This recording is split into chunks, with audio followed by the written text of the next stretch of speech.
কিছু সুন্দর দূর থেকে লাগে, কাছে আসলে তেমন ভালো লাগে না। কিছু সুন্দর কাছ থেকে লাগে, দূরে গেলে সুন্দর লাগে না। কিছু সুন্দর একবার দুইবার তিনবার দেখলে ভাল লাগে, চতুর্থবার পঞ্চমবার দেখতে আর ইচ্ছা করে না। সেজন্যই তো তুমি আমার জান, আমি তোমার জান। মা বাবার চেহারায় সুনকালি মাইক্কা দিছে ভালাই বিয়ে কইরা 6 মাস পরে বলে যে আমার ঘর থেকে বাইরো, তোরা আর দেখতে ইচ্ছা করে না। ভুল বলছি মনে হয়? এটা মানুষের হ্যাবিট, এক জিনিস বারবার দেখতে ভাল লাগে না। এখানে অনেক ছেলেরা আছে আইফোন কেনার স্বপ্ন অন্তরে লালন করছে, অনেকে তো আবার কিডনিও বলে বিক্রি করে ফেলতেছে, অনেকে তো মা বাবার উপর অনশনের আপনার অত্যাচার শুরু করছে।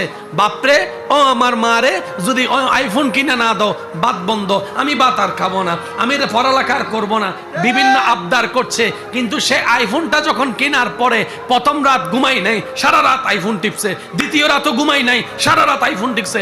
6 মাস পরে সে আইফোনটা সাইলেন্ট করে পড়ে রাখছে, তার কোনো খবরও নাই। পাওয়ার পরে দাম নাই। সেজন্য আমি বলি কিছু কিছু জিনিস না পাওয়াটাই ভালো, দামটা সম্মানটা রয়ে যায় থেকে যায়।